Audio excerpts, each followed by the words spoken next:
Have you seen this symbol before?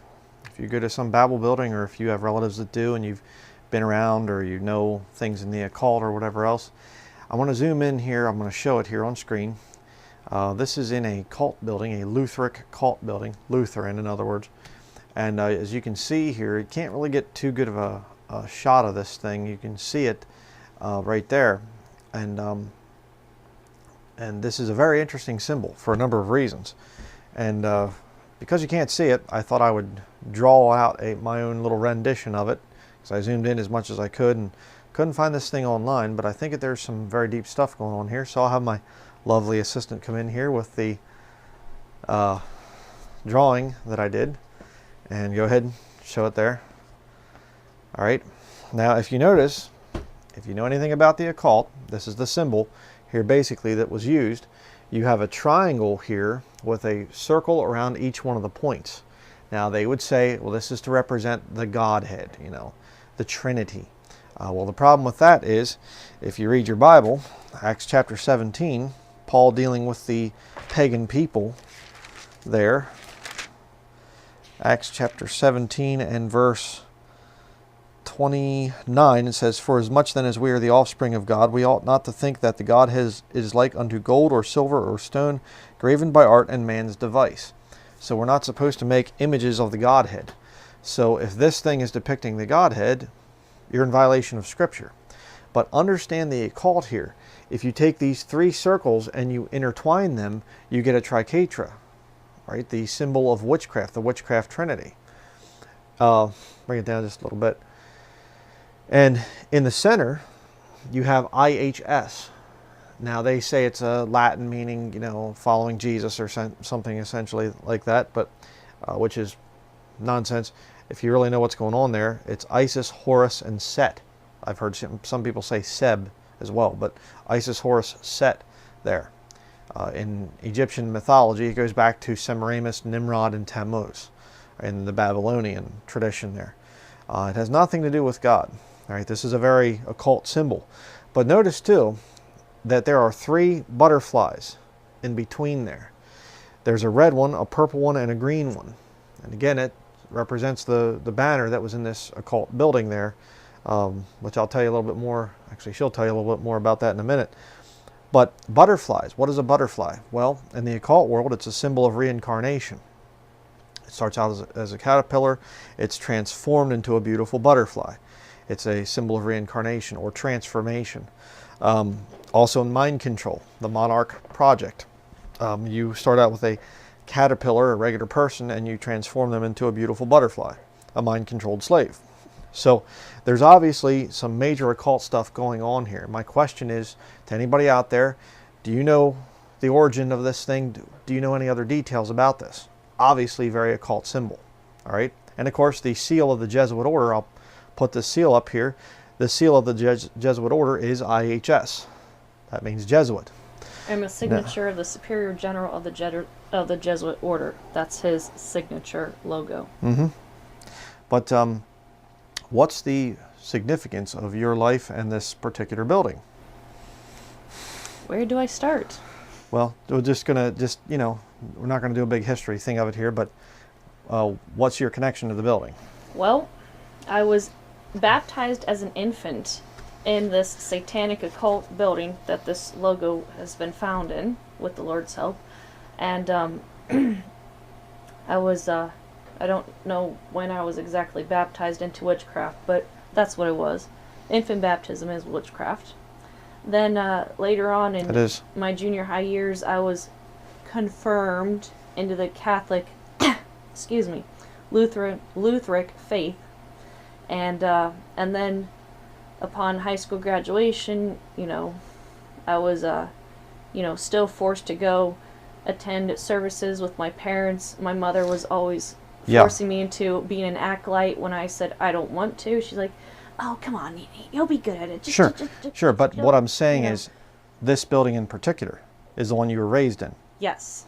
Yes. Infant baptized into witchcraft, confirmed in, had a, graduation ceremony at the cult building and everything, and I'll put that down. Not really a ceremony, but a celebration, I should say. Sure. And it's been my lifelong mind control based cult building. Mm-hmm. And the hireling that's currently there wasn't the one that was there when you were growing up, but Right. What's the guy's name? We're going to put a picture up of him here too. Well, he came after I graduated from high school, so I don't remember the exact year off the top of my head, but the first hireling's name was Alan Hellwege, Hellwege. The current papist hireling, his name is Mr. Kenneth J., and I took this from the website, so I'm not, just forgetting things. Last name Davidson, Davidson. Yes. Okay, here's Concordia University graduate. Yeah, here's his picture. Okay, interesting little thing he's doing with his hands there. Now that is an occult symbol. Okay, first of all you say, well, no, it just means peace. You go like that, it means peace. Well, if you understand the peace symbol is a cross, an upside down cross with the two arms broken down like that. Okay, it is a satanic symbol. All right, it's also a rune, by the way. I forget what, if it's not Tiwaz, I forget which rune it is, but it has 2 points down or I should say 3 points down and 1 up like that. Okay, so that is inside a circle. It's a satanic symbol, the peace thing. So even if he's trying to say peace or something, it's satanic. But within the Illuminati, they have the law of fives, Roman numeral 5.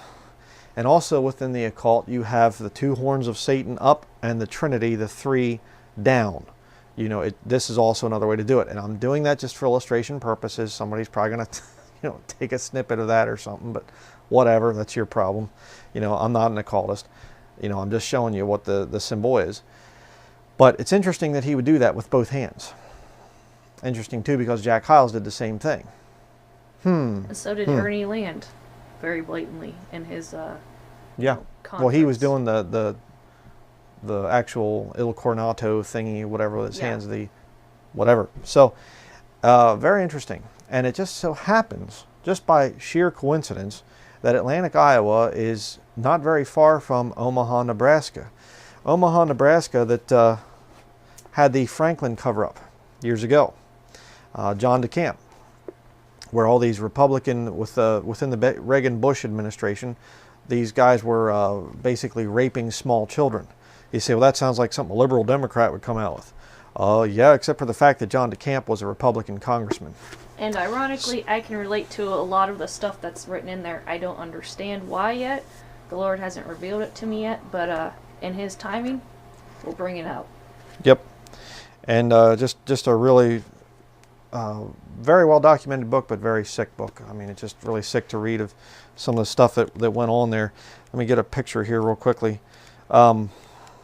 Understand that within the occult, within the Jesuit system, you basically have a lot of perversion that goes on as a means of control. Just show you this picture here really quickly. If you saw not debate, the interview I did with Eric Phelps, I asked him about Exarban. And right here's a picture from John DeCamp's book of some men from Exarban. Okay, dressed up like women. All right. Some sick individuals here. This was in 1967. So this is before a lot of the sodomy was really, sodomy and transvestite, transgender, whatever, satanic perverts. Didn't that predate the overthrowing of the miscegenation laws? That was the same year. Loving versus Virginia was 1967. I'm not sure the exact. But I'm saying this might have predated that law being I don't know. passed. Okay. I don't know. But they don't really give the month or whatever here. But same year that the anti-miscegenation laws were lifted here in America with Loving versus Virginia. These perverts are out there dressed like women, and they're good community leaders, of course, very good community leaders. And there's plenty of them that go to this Babel building where my wife was raised. But that's the symbol. We're curious about that. If anybody has any other information about this thing, I mean, the Lord's showing us stuff all the time, revealing things, to us, and this is definitely an occult symbol. There's no question about that. And for it to be in a Lutheran church, there's definitely Jesuit involvement. I mean, the IHS, and the IHS there is all through that cult building. You can look up the pictures of it. What's the website for that Bible building? www.zionatlantic.com. Yeah, and you can go to the... All one word, Zion Atlantic. And you can look at the photo gallery. You'll see it all throughout the sanctuary, if you want to call it that. IHS here, IHS there, you know, the gold cross up front, and IHS in the middle, and everything. Jesuit involvement in a Lutheran church. And the Catholic Alpha intertwined with the I forget what the symbol Omega. is called. Alpha and Omega on each side of this one weird what's the thing with the X and the P together? Yeah, the Greek word PX there, it's relative to Greek words meaning Christ. Yeah. But, you know, and these guys, these priests, a lot of times will wear the P and the X right in the middle of their little robes that they wear and stuff like this. You know, a bunch of satanic nonsense. But we, you know, wanted to do this thing just to get this symbol out there and get it known to people. Here you go. You can hold it again. You do a good job. We just wanted to get this thing out there to get it known that they're putting their symbols out and occult symbols in Babel buildings, because Babel buildings are pagan temples. That's what they are. And I've seen IHS in Baptist churches. All right, that's a symbol on a Baptist church. Yeah, one right down the road actually. More on that coming out later. But you know, it's getting bad. You know, these Babel buildings. Actually, it's getting bad for them. It's getting good for us as Bible-believing Christians, because everything that we've said that people say, oh, you're crazy, you're kooky, you're weird, it's just coming right out in the open now.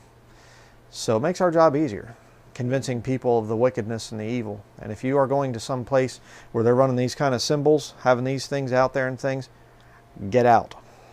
Don't go and meet with the pastor and sit down and have a nice little talk over coffee. Get away from it. Run away as quickly as you can. It's Jesuits that are running the thing. All right. And you say, well, you know, but my pastor, he went to a school that was not a Jesuit school. He didn't go to Loyola or Georgetown or Creighton or any of these others. Creighton University, by the way, is right out there in that same area. Works hand in hand with the hospital where my mother-in-law, her mother, works. She's worked directly with them. Yeah. So it's but you say, my pastor didn't go to a Jesuit university. Well, that's not entirely true. You see, the Jesuit schools, Georgetown, Loyola, Gonzaga, Creighton, you know, Fordham, all these schools, they're openly Jesuit. But the fact is, they control the other ones. If they don't have the King James Bible as their final authority, if they're using the new versions are put out by Jesuits. Okay, they tie right back to the Vatican. Or if they use multiple versions, you know, like perversions plus the King James at the same time as, you know, comparison for so-called, how do they say that? Yeah, with better readings and stuff like that. The point is, the Nessel's text is one of the men that sits on the board of editors and things there is Cardinal Carlo Maria Martini. He's a Jesuit cardinal. He's dead and in hell right now. Knows better, and I'm sure if he could see what we're saying, he's probably cheering us on and saying, please tell people I was deceived my whole life. You know, warn them about stuff like this. But the point is, if they're going through some kind of a seminary that's not King James Bible believing, they're coming through a Jesuit school. Might not be Jesuit named, but it still is teaching the foundational principles of the Jesuit system. So run away from these Babel buildings. If you know anything about this symbol, any more detail about it, what it might be called or whatever else, put it down in the comments section. So that is going to be it. Thank you for watching.